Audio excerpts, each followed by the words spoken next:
এক, দলে দলে মসজিদ অভিমুখে ছুটে চলছে মদিনাবাসী।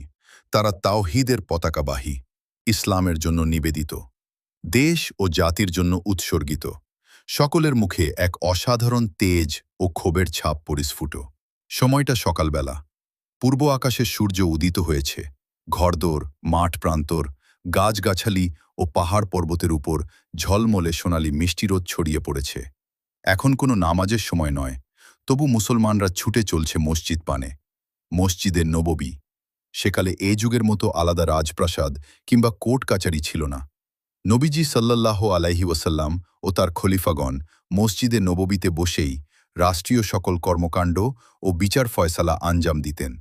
মসজিদে নববী ছিল সেকালে ইসলামী সরকারের রাজভবন, বিচারালয়, পার্লামেন্ট।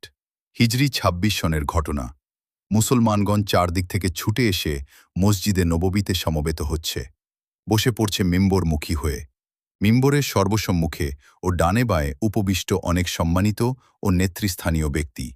মধ্যমাকৃতির সুদর্শন নুরানি চেহারার এক বৃদ্ধ মিম্বরে উপবিষ্ট। তার মুখাবয়ব থেকে ইলম, মানবতা, প্রজ্ঞা ও দূরদর্শিতা ঠিকরে পড়ছে। ইনি আরব অনারবের সম্রাট এবং মুসলমানদের আমির ও খলিফা হজরত ওসমান রাদিয়াল্লাহু আনহু। হজরত ওসমান রাদিয়াল্লাহু আনহুর আশপাশে যারা উপবিষ্ট তারা সবাই টকবগে যুবক। আবদুল্লাহ ইবনে ওমর, আবদুল্লাহ ইবনে আব্বাস, আবদুল্লাহ ইবনে জুবায়ের, হাসান ইবনে আলী ও হুসাইন ইবনে আলী তাদের মধ্যে উপস্থিত রয়েছেন। প্রবীণদের মধ্যে উপস্থিত আছেন হজরত আমর ইবনুল আস, আলী, তালহা ও জুবায়ের প্রমুখ রাদিয়াল্লাহু আনহু। সমবেত মুসলমানগণ প্রশান্ত মনে চুপচাপ বসে আছে। হজরত ওসমান রাদিয়াল্লাহু আনহু দাঁড়িয়ে ভাষণ দিতে শুরু করেন। মুসলমানগণ, ইসলামের শত্রুতায় খ্রিস্টানরা সীমা ছাড়িয়ে গেছে। তারা না